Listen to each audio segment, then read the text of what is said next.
ഇന്നത്തെ ചിന്തയ്ക്ക് വേണ്ടി പരിശുദ്ധ ആത്മാവ് എൻ്റെ പക്കൽ നൽകപ്പെട്ടിരിക്കുന്നത് കൊലോസ്യ ലേഖനം 3-ാം അധ്യായം അതിൻ്റെ 2-ാമത്തെ വാക്യമാണ്. വാക്യം ഇങ്ങനെയാണ്: ഭൂമിയിലുള്ളതല്ല ഉയരത്തിലുള്ളത് തന്നെ ചിന്തിപ്പി. അനുഗ്രഹിക്കപ്പെട്ട നല്ല വേദവാക്യമാണ് കർത്താവ് നമുക്കിന്ന് രാവിലെ നൽകപ്പെട്ടിരിക്കുന്നത്. അപ്പോസ്തലനായ പൗലോസ് കൊലോസ്യയിലുള്ള സഭയ്ക്ക് ലേഖനം എഴുതുമ്പോൾ കൊലോസ്യയിലുള്ള ദൈവജനത്തോട് പറയുകയാണ്, നിങ്ങൾ ഭൂമിയിലുള്ളത് അന്വേഷിക്കരുത്, നിങ്ങൾ ഉയരത്തിലുള്ളത് അന്വേഷിക്കണം. ഇന്ന് മനുഷ്യർ നെട്ടോട്ടം ഓടുന്നത് ഭൂമിയിലുള്ളത് അന്വേഷിച്ചുകൊണ്ടാണ്. എന്ത് തിന്നും, എന്ത് കുടിക്കും, എവിടെ വീട് വെക്കണം, എവിടെ ബാങ്ക് ബാലൻസ് ഉണ്ടാക്കണം, എങ്ങനെ ജോലി ചെയ്യണം, എങ്ങനെ ജീവിക്കണം, ഇതിനു വേണ്ടിയാണ് നമ്മളെല്ലാവരും നെട്ടോട്ടം ഓടുന്നത്. പക്ഷെ വേദപുസ്തകം പറയുമ്പോൾ ഭൂമിയിലുള്ളത് താൽക്കാലികമാണ്, അത് തുരുമ്പെടുക്കുന്നതാണ്, അത് മണ്ണിനോട് ചേരുന്നതാണ്. എന്നാൽ താൽക്കാലികമല്ലാത്ത നിത്യമായ ഒന്നുണ്ട്. തുരുമ്പെടുക്കാത്ത, മണ്ണ് അലിയിച്ച് കളയാത്ത ഒരു അനുഗ്രഹം നമുക്കുണ്ട്. ആ അനുഗ്രഹം ഈ ഭൂമിയിലുള്ളതല്ല, സ്വർഗത്തിലുള്ള അനുഗ്രഹമാണ്. അപ്പോൾ ഒരു ക്രിസ്തു ഭക്തൻ ദൈവസന്നിധിയിൽ കേൾക്കേണ്ട ഒരു വിഷയം, നമ്മുടെ ജീവിതത്തിൽ നമ്മൾ ഈ ഭൂമിയിൽ ജീവിക്കുന്ന കാലഘട്ടങ്ങളിൽ 80 70 വർഷം വരെ ജീവിച്ചെന്നിരിക്കാം, 90 വയസ്സ് ജീവിച്ചെന്നിരിക്കാം, 102 വയസ്സ് വരെ ജീവിച്ചിരിക്കുന്ന ആളുകളുണ്ട്. അത്രയും വയസ്സ് വരെ നമുക്ക് വേണമെങ്കിൽ ജീവിച്ചിരിക്കാം. ആ ജീവിച്ചിരിക്കുന്ന കാലഘട്ടത്തിൽ നമുക്ക് വേണ്ടതിനെ നമ്മൾ അന്വേഷിച്ചെന്നിരിക്കാം. മക്കൾക്ക് വേണ്ട ജോലി, നമുക്ക് വേണ്ട ജോലി, ആരോഗ്യകരമായ കാര്യങ്ങൾ, സാമ്പത്തികപരമായ കാര്യങ്ങൾ, ജോലിപരമായ കാര്യങ്ങൾ, ഇതൊക്കെ ഈ ഭൂമിയിൽ അന്വേഷിച്ചെന്നിരിക്കാം. കാരണം ഒരു ഭൂമിയിൽ ജീവിക്കുമ്പോൾ ഇതെല്ലാം നമുക്ക് അനിവാര്യമായ ഘടകമാണ്. പക്ഷേ നാം ദൈവവചനത്തിൽ പഠിക്കുമ്പോൾ, യേശുവിൽ നാം ജീവിക്കുമ്പോൾ ഒരു കാര്യം വ്യക്തമായിട്ട് മനസ്സിലാക്കണം. ഈ ഭൂമിയിലുള്ളത് മാത്രം നമ്മൾ അന്വേഷിച്ച് നമ്മൾ ജീവിച്ചാൽ പോരാ, പകരം ഉയരത്തിലുള്ളതും കൂടെ അന്വേഷിക്കണം. ഈ ഉയരത്തിലുള്ളത് അന്വേഷിക്കുക എന്ന് പറയുന്നത് എല്ലാവരെ സംബന്ധിച്ചുള്ള ഒരു വാക്ക്, അല്ലെങ്കിൽ ഒരു ദൂത്, അല്ലെങ്കിൽ ഒരു ഉപദേശം അല്ല. ആരാണ് ഉയരത്തിലുള്ളത് അന്വേഷിക്കേണ്ടത്? ഈ ഭൂമിയിൽ കോടാനുകോടി ജനങ്ങളുണ്ട്, അല്ലേ? പക്ഷേ എല്ലാവരോടും ഉള്ള ഒരു ദൂതല്ല ഈ വാക്യം. ഉയരത്തിലുള്ളത് അന്വേഷിക്കണം, ഭൂമിയിലുള്ളതല്ല നിങ്ങൾ അന്വേഷിക്കേണ്ടതെന്നുള്ള കാര്യം മനസ്സിലാക്കണം. അങ്ങനെയാണെങ്കിൽ ആരാണ് ഭൂമിയിലുള്ളതല്ല ഉയരത്തിലുള്ളത് അന്വേഷിക്കേണ്ടത്? കൊലോസ്യ ലേഖനം 3-ാം അധ്യായം അതിൻ്റെ 2-ാമത്തെ വാക്യത്തിലാണ് നമ്മൾ വായിച്ചത്, ഇവിടെ ഉള്ളതല്ല നമ്മൾ അന്വേഷിക്കേണ്ടത്, അതിൻ്റെ പുറകെ അല്ല നമ്മൾ പോകേണ്ടത്, ഉയരത്തിലുള്ളത് അന്വേഷിക്കണമെന്ന്. ആരോടാണ് അത് പറയുന്നത്? അത് നമുക്ക് മനസ്സിലാകണമെങ്കിൽ ആ 3-ാം അധ്യായത്തിൽ തന്നെ 1-ാമത്തെ വാക്യത്തിലേക്ക് നിങ്ങൾ വരണം. 1-ാമത്തെ വാക്യത്തിൽ പറയുകയാണ്, ആകയാൽ നിങ്ങൾ ക്രിസ്തുവിനോട് കൂടെ ഉയർത്തെഴുന്നേറ്റിരിക്കുന്നു എങ്കിൽ. നമുക്ക് ക്രിസ്തു ദൈവത്തിൻ്റെ വലതുഭാഗത്ത് ഇരിക്കുന്നിടമായ ഉയരത്തിലുള്ളത് അന്വേഷിപ്പീൻ. അപ്പോൾ ആ വാക്യത്തിൽ വ്യക്തമാണ് ആരാണ് ഉയരത്തിലുള്ളത് അന്വേഷിക്കേണ്ടത്.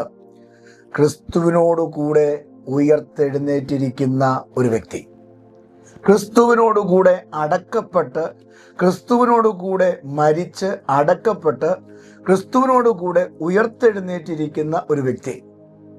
ക്രിസ്തുവിനോടുകൂടെ മരിക്കുക എന്ന് പറയുന്നത്, ക്രിസ്തുവിനോടുകൂടെ ഉയർക്കുക എന്ന് പറയുന്നത് എന്താണ്?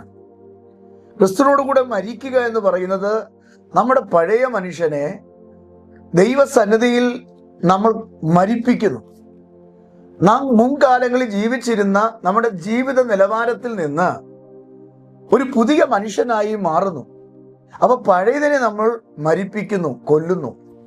ശേഷം ഒരുവൻ ക്രിസ്തുവിലായാൽ അവൻ പുതിയ സൃഷ്ടി എന്നാണ് പറയുന്നത്. അങ്ങനെയാണെങ്കിൽ ക്രിസ്തുവിനോട് ചേരുന്നത്, ക്രിസ്തുവിനെ ഹൃദയം കൊണ്ട് വിശ്വസിച്ച് വാഗൊണ്ട് ഏറ്റുപറഞ്ഞ് അങ്ങൻ്റെ ദൈവവും രക്ഷിതാവും ആകുന്നു എന്ന് ഏറ്റുപറയുമ്പോൾ നമ്മുടെ പാപങ്ങൾ കർത്താവ് എന്ത് ചെയ്യുന്നു? ക്ഷമിക്കുന്നു. അത് ചിലപ്പോൾ 20-ാമത്തെ വയസ്സിലായിരിക്കും പറഞ്ഞത്, 40-ാമത്തെ വയസ്സിലായിരിക്കും പറഞ്ഞത്, 50-ാമത്തെ വയസ്സിലായിരിക്കും പറഞ്ഞത്. അത് കർത്താവിന് വിഷയമല്ല. നീ എപ്പോൾ നിന്റെ പാപങ്ങൾ ഇത്രയും വർഷം ജീവിച്ചിരുന്ന് ചെയ്തിട്ടുണ്ടോ അത്രയും വർഷത്തെ പാപങ്ങൾ ദൈവം നിന്നോട് ക്ഷമിക്കും. നിന്റെ പാപം എത്ര കടുംചുമപ്പായിരുന്നാലും അത് ഹിമം പോലെ വെളുപ്പിക്കുമെന്നാണ്. അപ്പൊ കർത്താവിൻ്റെ രക്തം കൊണ്ട് നമ്മളെ കഴുകും, ശുദ്ധീകരിക്കും. ഒരു വസ്തുവിനെ വെള്ളം കൊണ്ട് കഴുകുന്നത് പോലെ നമ്മുടെ ആത്മാവിനെ കഴുകിയെടുക്കും. നമ്മളിൽ പറ്റിയിരിക്കുന്ന ക്ലാവ് പോലെ പിടിച്ചിരിക്കുന്ന പാപത്തെ കർത്താവ് കഴുകിയെടുക്കും. എന്നിട്ട് നമ്മളെ ഒരു വിശേഷപ്പെട്ട വസ്തുവാക്കി മാറ്റും. അപ്പോൾ ക്രിസ്തുവിനോടുകൂടെ മരിക്കുക എന്ന് പറഞ്ഞാൽ ക്രിസ്തുവിൽ നമ്മൾ ആയിത്തീരുക, നമ്മുടെ പാപങ്ങളെ ഏറ്റുപറയുക. അതിനാണ് പുതിയ നിയമസഭയ്ക്ക് ദൈവം തന്നിരിക്കുന്ന സ്നാനം. അപ്പോസ്തല പ്രവൃത്തി 2-ാം അധ്യായം 38-ാമത്തെ വാക്യം മുതൽ നിങ്ങൾ മാനസാന്തരപ്പെട്ട് നിങ്ങളുടെ പാപങ്ങളുടെ മോചനത്തിന് വേണ്ടി നിങ്ങൾ സ്നാനം സ്വീകരിപ്പീൻ, എന്നാൽ പരിശുദ്ധാത്മാവ് എന്ന ദാനം നിങ്ങൾക്ക് കിട്ടും.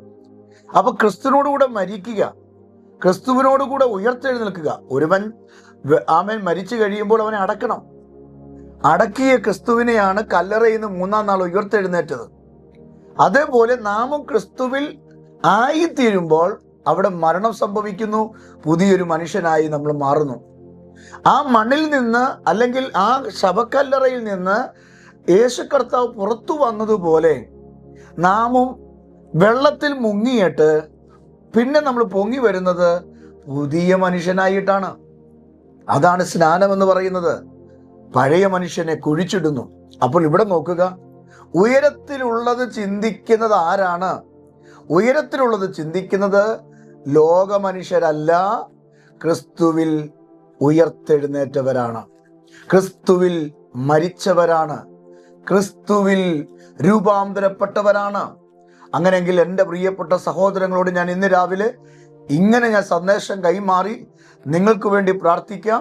നിങ്ങൾ ക്രിസ്തുവിനോടുകൂടെ അടക്കപ്പെടണം, നിങ്ങൾ ക്രിസ്തുവിനോടുകൂടെ മരിക്കണം, ക്രിസ്തുവിനോടുകൂടെ നിങ്ങൾ ഉയർത്തെഴുന്നേൽക്കണം.